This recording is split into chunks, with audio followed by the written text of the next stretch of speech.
There we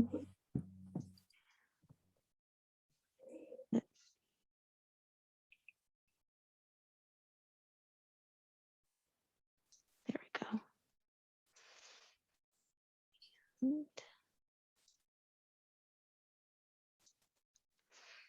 Perfect. All right. My name is Caitlin Griffith. I use she, her pronouns. I am a teen specialist out at the Gig Harbor Library. And today we are doing career interviews alongside the Teen Volunteer League. The Teen Volunteer League is a mentorship and leadership development program for Pierce County youth ages 14 to 18. In the past, this program has been held at all 20 of our library locations. However, due to the pandemic, the program is now online. Youth meet virtually over Zoom and Discord for 10 weeks over the summer. Over the course of the program, youth engage in project-based and creative work related to libraries, community, and reading. Receive training and support for job skills, and connect on issues of importance to them and their futures. TVL's big project this summer is called Career Interviews. TVL members are interviewing workers in Pierce County about what they do and how they got to be where they are. TVL members told us who they wanted to hear from, and we reached out. Today, we are interviewing Mindy Barker, who is a muralist. I'll let our teens introduce themselves and take over. Hi, so I'm Aisha. I go by she, they pronouns, and I'll just go right into asking you questions. Our first question we have for you is, what got you initially into muraling? So yes, sorry. That's okay. Well, let's see, I graduated from college and with an art degree, and right out of college, I did straight painting, just painting on walls for a couple of years, and just wanted to, it was hard for me to show in galleries. I mean, personally, it was hard. Just, it's like having yourself up on the wall, and I was young.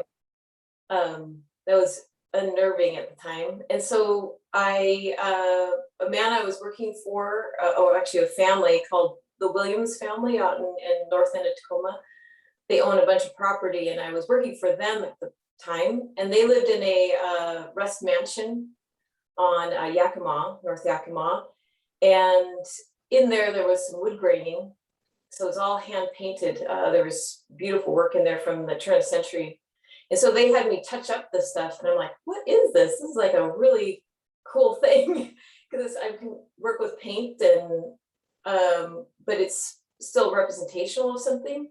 And so my employer, Rex Williams, he said, this is decorative painting. This is faux painting. And I had never heard of it. And this is like the early 90s. It's about 92, 93. And so anyways, he had me touch up some wood graining in his entryway, and it just skyrocketed from there, because I just started getting jobs. And then I was doing murals in people's homes all the way up until, and faux finishing primarily, up until about 2003. And then that's when I first got a, then I went to 2013. And I got a job through the city to do public works. And now I'm just doing public works for the most part. So that's work on the side of buildings, and it's all murals. So I don't do the faux finishing anymore. So it was a good way to combine my education and it's what I do is art. So it's like, it's the one thing I know, and I've focused on. So to combine that with painting, for other people, it was great. And then now I'm kind of doing my own thing, but on the side of the buildings. So it's wonderful. Has art always been a big part of your life? Yes, it has. Yeah.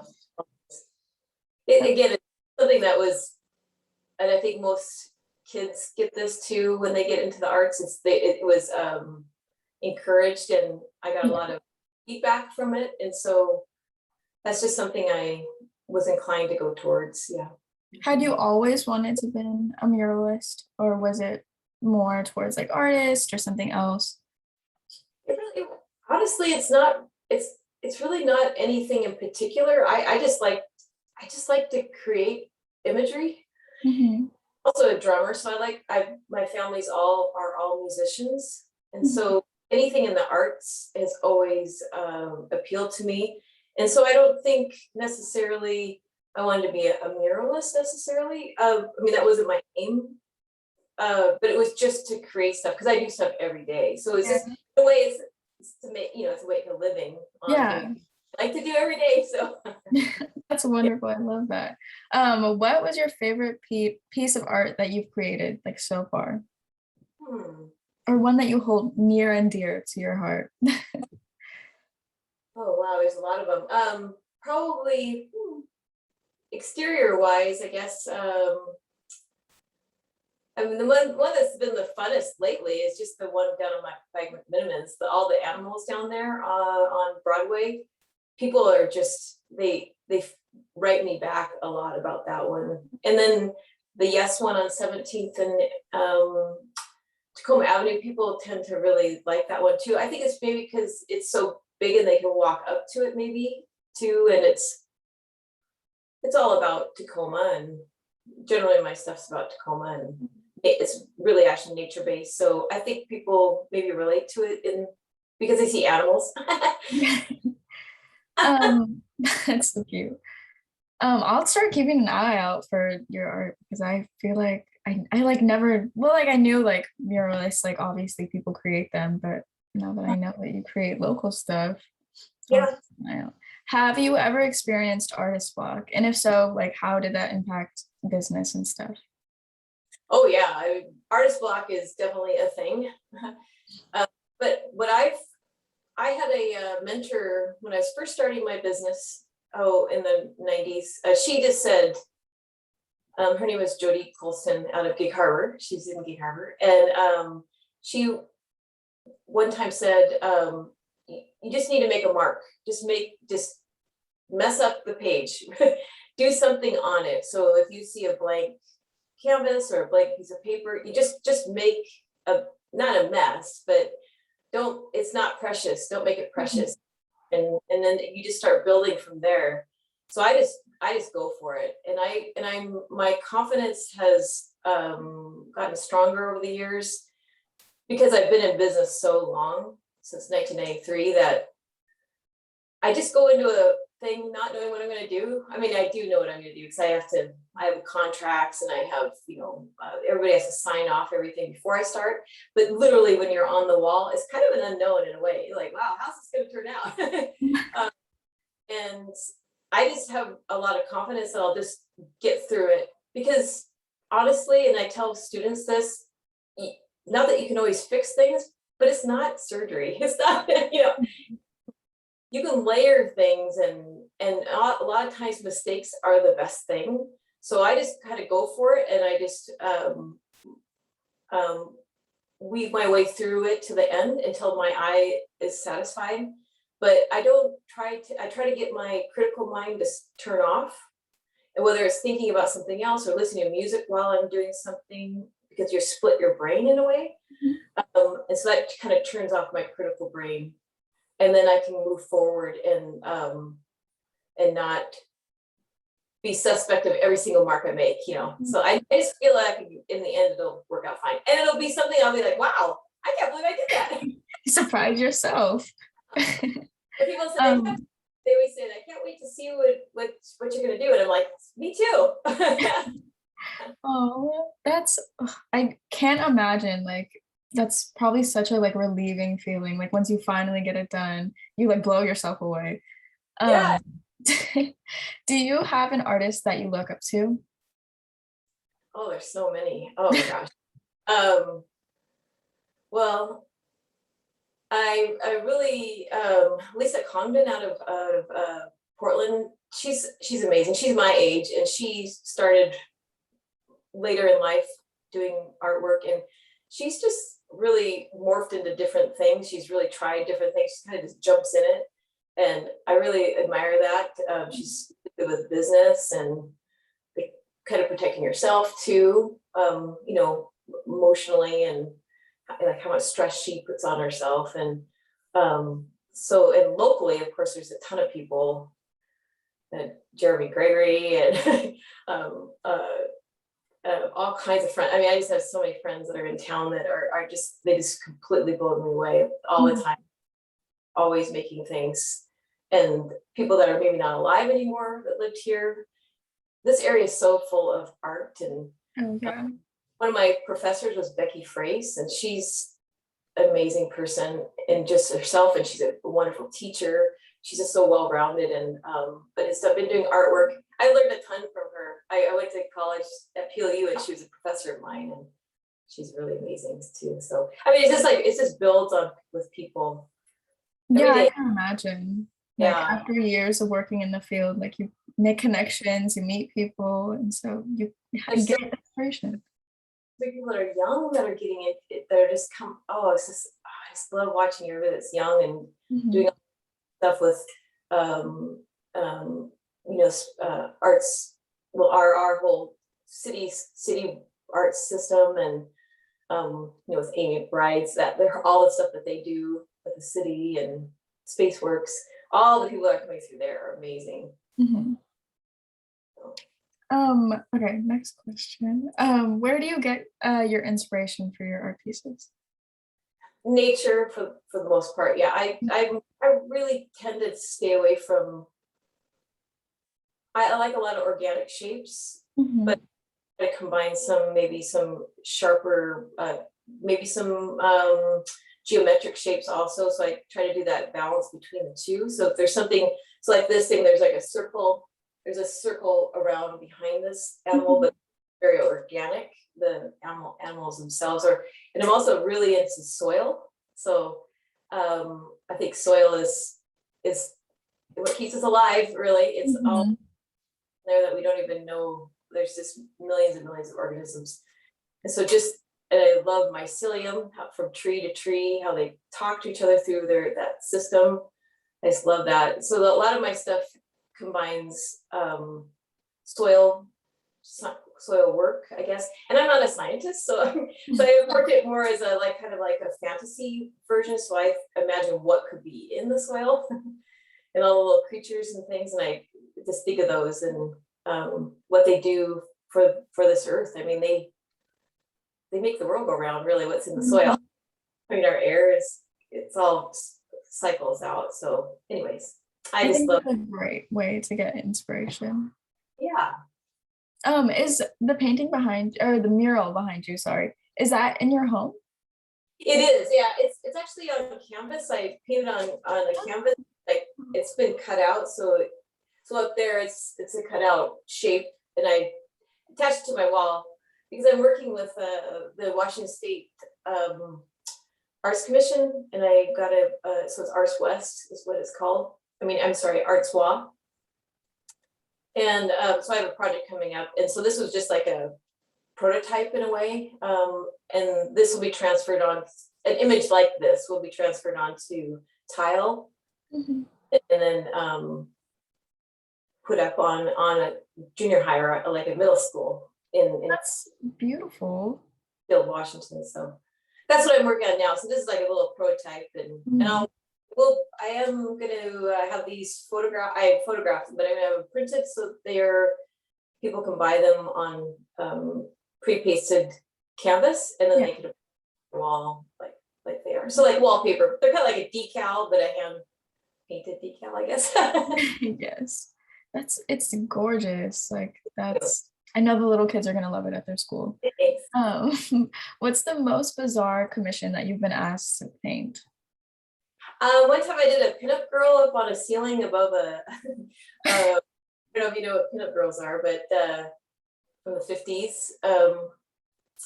Did that above a pool table. A gentleman wanted a pool table. The Versace symbols on the wall, which I thought was a little funny too. Yeah, things like that, I guess. That's so interesting. What has been your most exciting project that you've done, like that you had the most passion for? Well, this upcoming one is going to be really amazing because this is the biggest budget I've ever worked in. So this is a big public works projects. I usually, I haven't done like huge things where I have to involve other fabricators. And this one I'm actually, first time ever, I'm having my image fabricated on something else that I then publicly, I guess, installed. I've done, cups and things like that, like different things of that sort, but nothing huge like that. So this is pretty exciting. I have to say, this is it's really, I'm so honored to be chosen to do it, and it's such a great challenge. I'm learning a ton. See, this is the thing, I'm learning something all the time, every day. It's a constant, what is that? It's all of life, right? You just learn every day. You never know, never is complete expert on anything. Yeah, so I love learning more.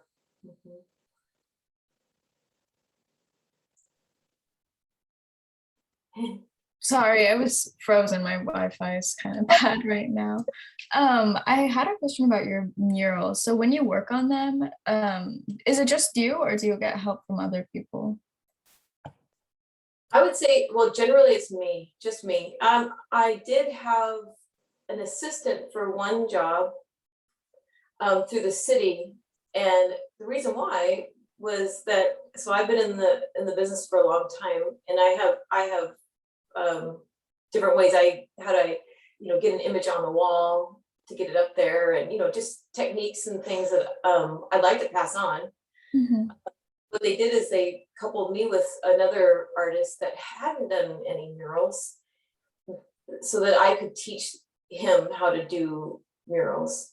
And that's Jesse Peterson, and he's actually doing so right now some business fronts, some some of the storefronts that are vacant. So he's going on to do other things. So he has things for his portfolio and he can show, because he helped me with the mural on MLK, 14th and MLK. And it was really great. I mean, he was so fun to work with. I do love to work with people. I mean, a lot of times it's kind of sets me back a little bit. I have to admit, because like I've had people dump paint before. So then I have to take out time to clean up the paint, which I never do that. So I have to keep monitoring people. And so if it's somebody that's maybe used to doing murals, I can kind of take them on a little bit more. And then like Jesse had enough art background that he knew, how to hold a brush and things of that sort. But I've done a lot of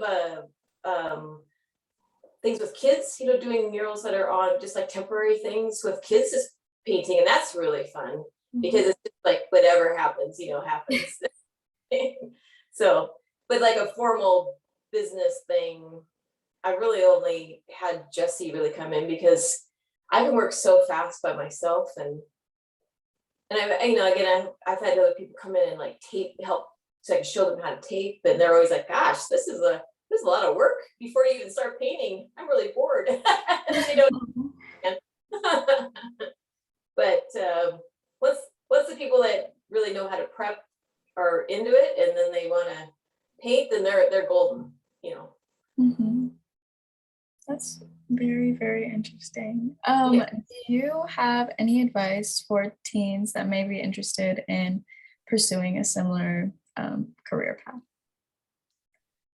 Well, definitely practice every day, painting and drawing. I mean, it's just like, doing anything in life, you just have to practice. And if you do it for fun and joy every day, then you're pretty much hooked. And then you might want to do something as a business for sure. Then I would say find mentors, and I mean, I don't mind. I love telling people helping them like figure out what they need to do in a job or whatever. I don't know how to exactly get jobs. That's a whole other ball of wax, of course, getting the jobs. But what you do for the most part is get a portfolio together. So everything you do, and I have like photos from way back when, before even digital cameras, of course, because it's just, regular cameras. And those are actually the ones that I've kept forever. They actually have lasted the longest. but I have like photos, and it's a really great thing because then you can put a book together, or you can put an online thing together, or on your camera you can put it together. Just all these different ways that you could do it and show potential clients. That's something to do. There's also, I have to say that through, well, Spaceworks and the city, they have a lot of resources on how to put a portfolio together, how to photograph your artwork, how to put a resume together, because you have to have resumes, you have to have an image list. So like, let's say you're submitting, so you have to always usually submit to things, submit it, but you have a list of the photos that you've done, like your different portfolio imagery, and then how to title it. Just the simple things like that. Mhm. But the little things that you wouldn't think just starting out that would be really helpful. Unfortunately, you could get around not having a computer any these days when you submit to different things, but you could go into personally and go to maybe an establishment and show them your portfolio. You could have a hard copy of it and show them, but generally, which is kind of really sad that you have to have a computer anymore to submit, which is, which is not, it's not a really great system in a way for quality, I don't think. So, but yeah. Yeah, everything's digital now. Like it's so hard to get around that. Yeah. Um, I think that's all the questions I have, unless Caitlin wants to further ask some. I don't believe so, outside of I go shopping at the Fred Meyer and Gig Harbor all the time, and your mural, the seals and underwater is just makes my day every time I see it. It's so beautiful. And we are so grateful for you to take some time out of your schedule today to talk to us and to the other teens who are going to get to see this recording. I think that for my generation, artists in particular were often discouraged, and that we're often told that we couldn't get a career in doing something we love doing. And so it's really fun to see the teens get to talk to someone like you who has made an amazing career out of your talent. And it's just the deer behind you just makes me so happy. So thank you so much. Yeah. Well, and just to all the teens, just keep practicing your craft. I mean, that's the best thing to do. And keep faith that you can figure out something, how to use it. And whether it's, using that creativity to be a pastry chef. I mean, it's all art, right? Everything is just creative, whatever you do. I mean, there's so many things to do that are creative other than just doing, for sure. Yeah. Well, thank you. Thank you so much. Like I had a great time interviewing you, and it was so nice hearing from you. It's so like incredible to see like the background of your talent and like hear everything. Also, one last question. What do you have a name for your deer behind you? This little guy, actually I don't. That's a good question. I don't. Wow, that's a really, really good question. Sometimes I name them after, once they're up on a wall, but I'll think about that one. That's really good. Yeah. I gave you something to ponder. I don't know. Yeah. I just say fawn. I was gonna say Bambi. I was gonna call it a Bambi, but Yeah, the intention on these is just to get people to look in and look further to all the things that are these are like a microscope, like you're looking down into like soil, and so it's a way to kind of get people to kind of pay attention to the need to help out nature, So it's gorgeous. It's Yeah. very, very beautiful. Thank you. Well, you're doing a great job here, and I really appreciate you asking to come in and help you out. And I love answering questions, and the best of luck to everyone. Thank you so much. Yeah. Thank you. Everybody else, enjoy the rest of your morning. Have a good one.